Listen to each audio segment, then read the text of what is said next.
Ladies and gentlemen, we're back from our little 2-day hiatus. Hope y'all had a great Mother's Day weekend. Now over this weekend, you probably noticed we didn't post any videos. The past week or two, we've been uploading 2 to 3 videos a day working non-stop, and that's because there's been so much craziness going on with the NFL draft, the NIL, and the transfer portal. However, on Saturday and Sunday, it seems like everybody was like, okay, no drama needed, and there was nothing going on whatsoever. And yeah, I get it, it's the beginning of May, there's no sports going on except for NBA basketball. Still, with that being said, for 2 days to be relatively quiet in the NFL and college football world, it's not normal. Whoa, hold on. It hasn't been all too quiet. There's been one story laying under the radar I've been keeping close eyes on for the past couple of weeks. Coincidentally enough, over Saturday and Sunday, and even today, it's starting to gain some traction. That said story I'm talking and referring about is no other than the Arch Manning situation. If you don't know who Arch Manning is, I'm not even going to explain it, you must live under a rock. I'll give you a little insight.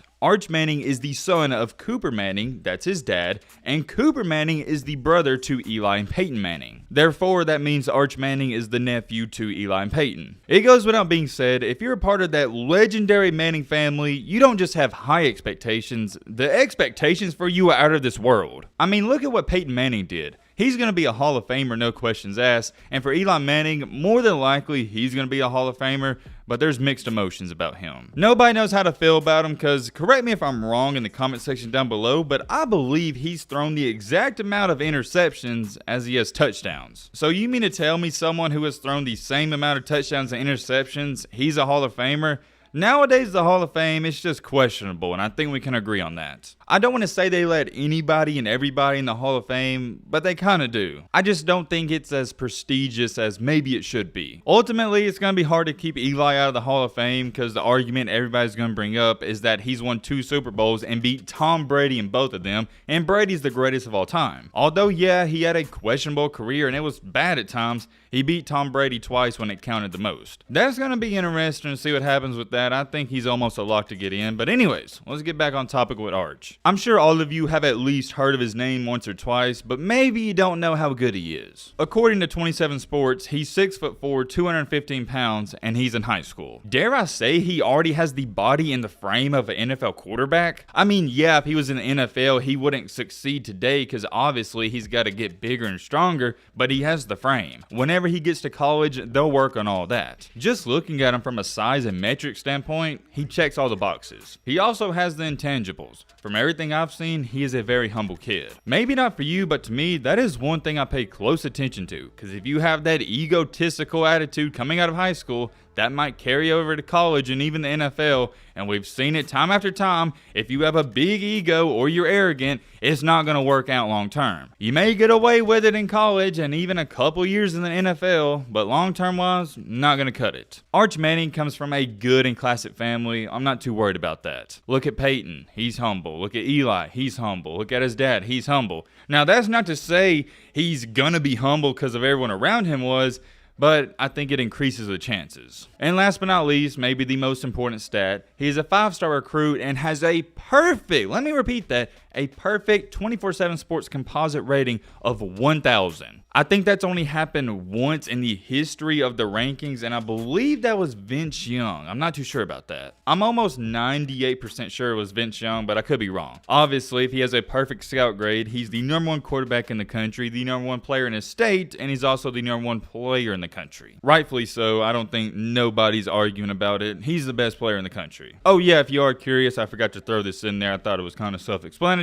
He's in the class of 2023. I know what you're sitting there saying. Yo, Matt, that's boring stuff. I already knew that. Okay, I just wanted to explain it. Here's where things really start to get interesting. We are now to the point in time in his career where everybody's going to start talking about, oh, he's going to go to this school, he's going to go to that school, and blah, blah, blah, blah. At first, everybody was saying he's going to go to Ole Miss. That one has already been kicked out of the conversation. That's not going to happen. In the past 2 to 3 months, there's been 3 to 4 schools he's narrowed his options down to. And it's now looking like this isn't even a a 3 or 4 school race, but we'll talk about that in just a second. Those 3 to 4 schools I'm talking about is Virginia, Alabama, Georgia, and Texas. I already know what some of you are sitting there saying, Matt, what the crap? Why in the world would he go to Virginia? Well, my friend, I'm glad you asked that question because I was thinking the same thing until I did some research. His mom went to Virginia, his sister is a student at Virginia, Peyton Manning's wife went to Virginia as well, and he has a good relationship with the head coach, Tony Elliott. That is why there are some strong leads he could have went to Virginia, but I wouldn't get too excited about that. I don't see that happening whatsoever. I just wanted to bring it up because at one point in time, they were in the running, and he did take a visit there. So it's not like these were rumors being spread around. There was some evidence behind it that he liked the school. He also recently took a visit to Alabama. He said he liked it. Georgia, he liked that one, and also Texas. I gotta be 100% honest, there's no claims or evidence to back up this statement, it's just solely my opinion. I don't know what it is, I just never got the feel and I never got the vibe that he was gonna land up at Alabama. It seemed weird to me from the start. I'm not saying it wouldn't have worked out, I just never thought Alabama was recruiting him that hard in the first place, and I didn't think he liked it all too much compared to some other schools. That's what I thought all along. I don't know, Arch Manning in an Alabama jersey, it just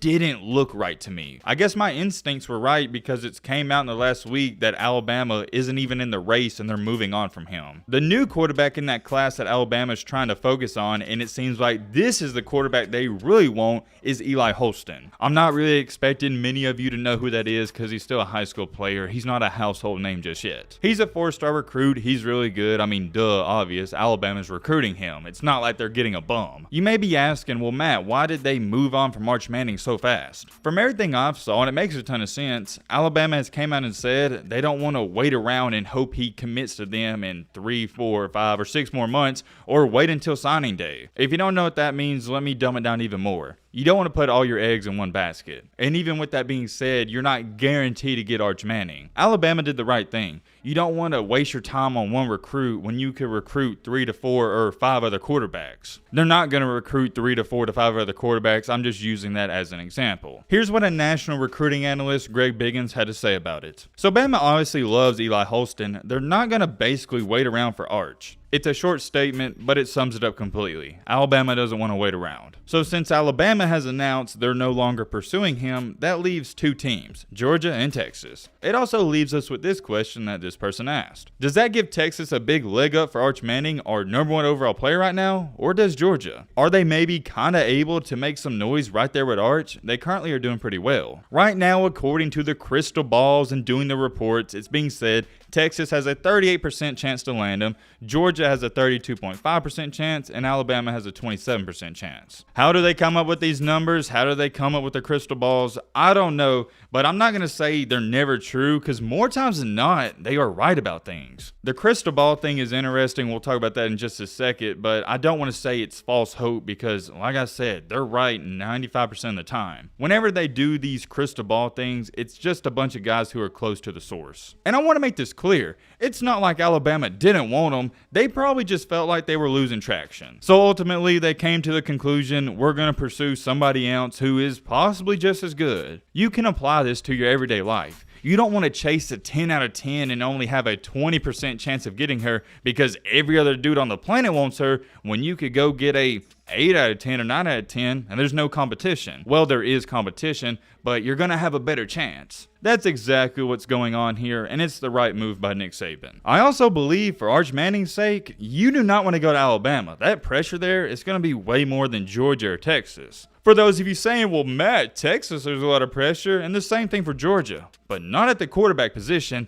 Texas and Georgia hasn't had a good quarterback in forever. For Alabama, if you're a quarterback, the shoes you got to fill and the standards, they're at an all-time high. Heck, the last quarterback you're going to have to replace won a Heisman Trophy. Look at the other 3. Tua, he's a starter in the NFL. Jalen Hurts, starter in the NFL. Matt Jones, starter in the NFL. So if you're Arch Manning, you don't want to be in that much pressure considering there's already too much on you as it is. Whereas if you go to Texas, they haven't had a good quarterback in ages. As long as you do a good or maybe great job here and there, they're going to be satisfied. Same thing for Georgia. They've had mediocre quarterback play the last 3 to 4 or 5 years. But check this out. This morning, not 1, not 2, not 3, but 4 experts out of nowhere predicted Arch Manning he's going to go to Texas. Is that not a little fishy and strange? It wasn't like it was 1 expert or 2, it was 4 people. And all of them predicted he's going to Texas. Sounds a little strange to me, and I believe something's going on behind the scenes that we, the public, don't know about just yet. From the very start, I thought Arch Manning, he's going to Texas, and it's very simple. Number 1, like I just ranted about, there's not too much pressure. You can make up in your head there's going to be pressure because it is Texas, but there's not as much pressure if he goes to Alabama or Georgia. He'll be able to be himself. What do I mean by that? Nobody's going to compare him to Bryce Young.